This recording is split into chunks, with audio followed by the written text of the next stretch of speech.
the energy goes in. And usually where energy goes in, it's not reversible. Does this all sound kind of really... So from glucose to glucose 6-phosphate, you're using hexokinase, that's the enzyme, and it's not reversible because you put energy in. And then we're going to go all the way down here again. So to go from 1,3-bisphosphoglycerate to 3-phosphoglycerate, you're using a phosphoglycerate kinase, it's not reversible. So what my sentence is saying, when we go back over here,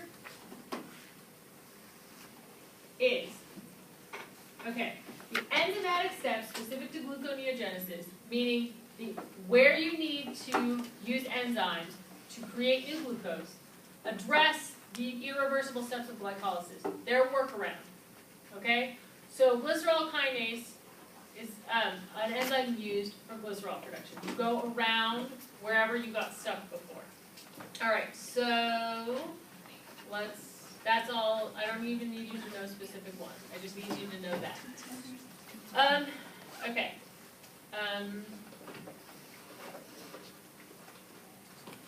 So this we'll cover in 19 and 20, but I'll just highlight it because it's really interesting.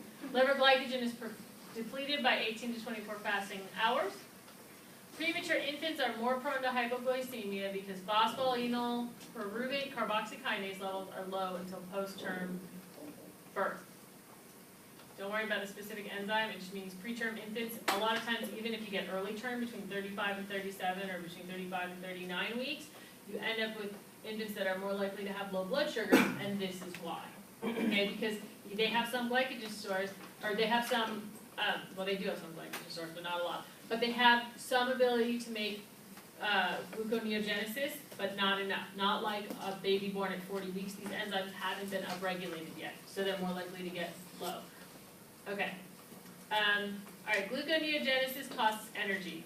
That makes sense, right? If you need to make glucose, you need to have something available. So pyruvate and lactate, I don't care specifically about how much it costs, you just need to know it costs energy to turn pyruvate into glucose or to turn lactate into glucose, which makes sense, right? You just ran down a pathway to get energy, so in order to turn it back, you're going to have to spend energy to put it back. All right, and then, yeah, we're going to do that tomorrow, next week. Okay, so last thing, Cori and alanine cycles. The Cori cycle, this occurs in the liver and is the generation of glucose using lactate. Okay, and then you go from lactate to pyruvate via lactate dehydrogenase, so you're going in the other direction. Okay, so an alanine cycle, we will talk about the alanine cycle when we make protein, but it's the generation of glucose using alanine, and it also occurs in the liver. Okay, and it uses transamination, and we're going to do the specific transamination reaction to get these different things. Transamination is moving a piece of an amino acid to another piece of amino acid to get the amino acid that you want. Transaminate, changing, exchanging.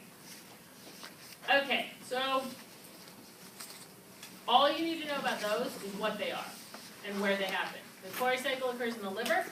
It's the generation of glucose using lactate, so you're taking glucose, pyruvate to lactate, export from the red blood cell or the muscle cell or whatever, goes back to the liver and it runs it in the opposite direction.